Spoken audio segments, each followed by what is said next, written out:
And Trump revived his rhetoric on making Canada the 51st state earlier this week. Canada called me a couple of weeks ago. They want to be part of it.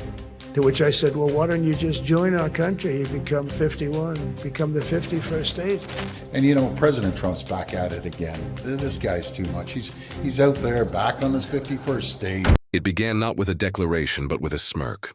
Standing before a roaring crowd in Michigan, Donald Trump paused mid-speech, turned slightly to his left, and said the line that would ignite a firestorm across the northern border. Canada should have been our 51st state a long time ago. For years, such comments had been shrugged off as showmanship, a flourish of bravado from a man who understood the power of spectacle. But this time something was different. The words didn't land as humor. They landed as a challenge. Within hours, headlines blazed across both nations. And within days, Canada responded. The response didn't come in the form of anger or speeches. It came in the quiet, deliberate way that only a country with something to prove can respond. A boycott. A movement, a message to Washington. Canada was not for sale. The tension between the United States and Canada had been simmering long before that moment. Years of disputes over tariffs, pipelines, and defense spending had quietly eroded what was once considered one of the most dependable alliances in the modern world. But this was personal. To Canadians, Trump's comment struck at the very foundation of their national identity. It questioned their independence, their history, their right to exist as more than an appendage to America's ambitions. And to a population long defined by politeness, patience, and quiet resilience, the remark landed like an insult that couldn't go unanswered. The boycott began as a grassroots push. Small businesses posted signs reading "Proudly Canadian." Supermarkets printed flyers identifying American-made goods, urging customers to buy North. Within a week, hashtags like "We're Not For Sale" and "Boycott USA" trended across social media. At first, Washington laughed it off. Analysts on American cable networks called it a symbolic tantrum. But by the end of the month, the boycott was no longer symbolic. Canadian imports from the United States dropped by nearly 12%. American agricultural exporters began calling their representatives. Auto part shipments slowed, and for the first time in decades, the Canadian dollar began decoupling slightly from the US dollar, not because of policy, but because of pride. In Ottawa, the mood was no longer measured diplomacy. It was defiance. Behind closed doors, the Prime Minister convened an emergency economic council. Officials from trade, finance, and foreign affairs drafted a retaliatory plan that walked a tightrope between pressure and provocation.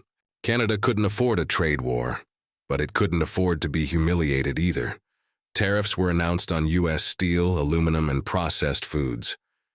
American franchises in Canada saw boycotts expand beyond goods to services.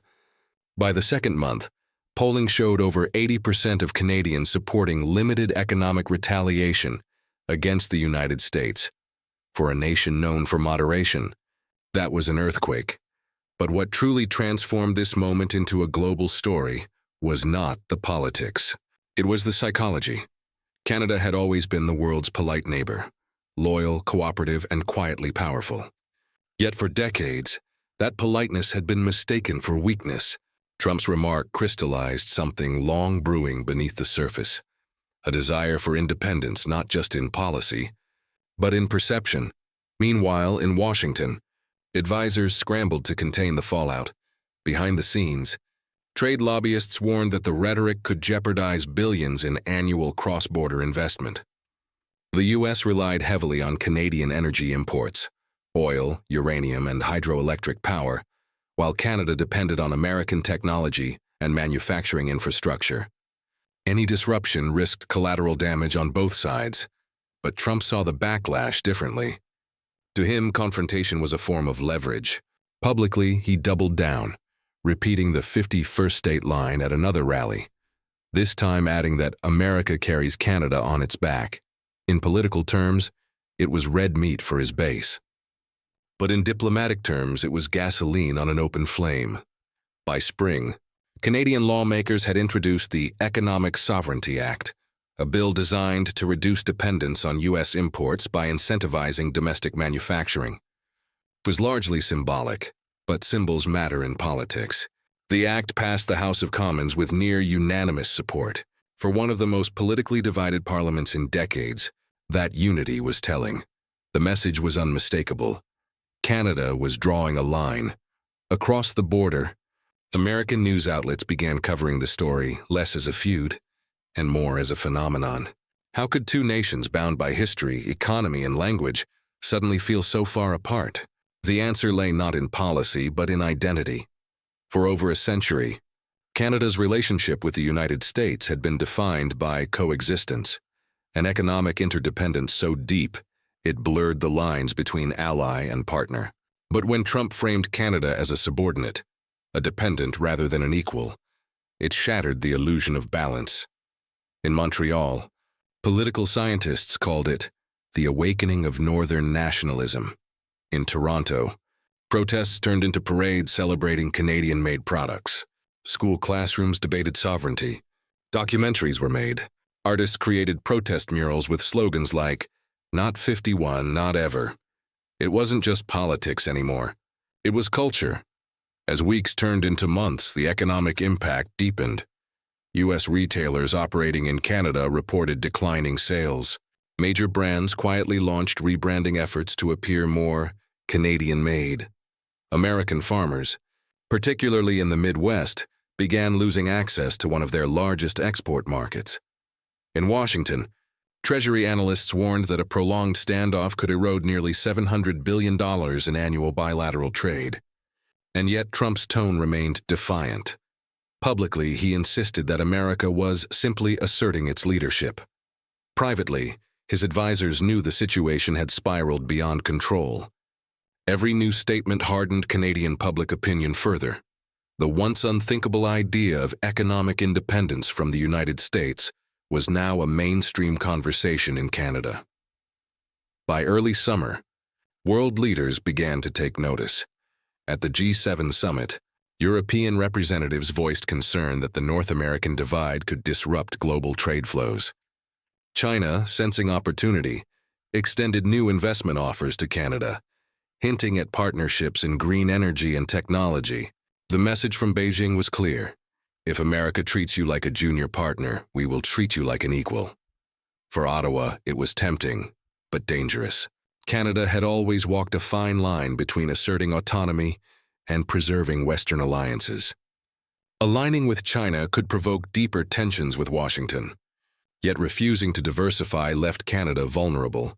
It was a geopolitical dilemma no Canadian leader wanted, and none could avoid. Inside Canada, the boycott transformed into something more profound. It became a symbol of unity. Communities that rarely agreed, conservatives in Alberta, liberals in Ontario, nationalists in Quebec, found themselves aligned under one banner. "We may argue among ourselves," one columnist wrote, "but we don't let others decide who we are." The economic effects were real. Canadian GDP growth slowed slightly. Inflation rose due to import adjustments, and some industries faced short-term shortages. But the moral effect was undeniable. For the first time in decades, Canadians were talking not about being American adjacent, but about being distinctly, defiantly Canadian. By late summer, the U.S. administration faced mounting pressure. Several governors, particularly from border states like Michigan and New York, urged a diplomatic reset. American farmers were losing contracts. Tourism from Canada had fallen by nearly a third. Even U.S. defense analysts began to warn that alienating Canada could weaken continental security coordination. Finally, after months of rising tension, an invitation was extended. The Canadian Prime Minister would meet President Trump in Washington. The scene was almost cinematic. Two leaders, divided by ideology and temperament, standing before flags that once symbolized friendship. Cameras flashed. The handshake was stiff. Behind the closed doors, the meeting was anything but polite. Accounts later described the Prime Minister as firm, even blunt. Canada would continue trade, but only on equal terms. The repeated references to 51st state were to stop immediately. America could be a partner or a bully. But it could not be both. When the doors opened again, the tone had shifted. Trump's remarks afterward were measured, almost restrained. He called Canada a great nation and hinted at strong respect. For once, the words landed without controversy. But for many Canadians, the damage had already been done. In the weeks that followed, markets stabilized. Tariffs were quietly rolled back. The boycott faded, though the sentiment behind it remained. Canada began diversifying trade with Europe and Asia, investing in domestic manufacturing and energy. Independence, analysts called it the maple. Revolution, a moment when Canada rediscovered the strength in its own reflection, but beneath the politics and economics, something deeper lingered. A question about the future of alliances in an age of populism. When leaders speak carelessly, do their words simply provoke outrage, or do they awaken something that cannot be put back to sleep? In the grand sweep of history, this confrontation may seem small, a war of words, a season of tension. But its implications reach far beyond the border, showed that even among friends, respect cannot be taken for granted, because alliances are not built on convenience. They are built on trust, and trust once broken does not mend with an apology. It rebuilds slowly through action,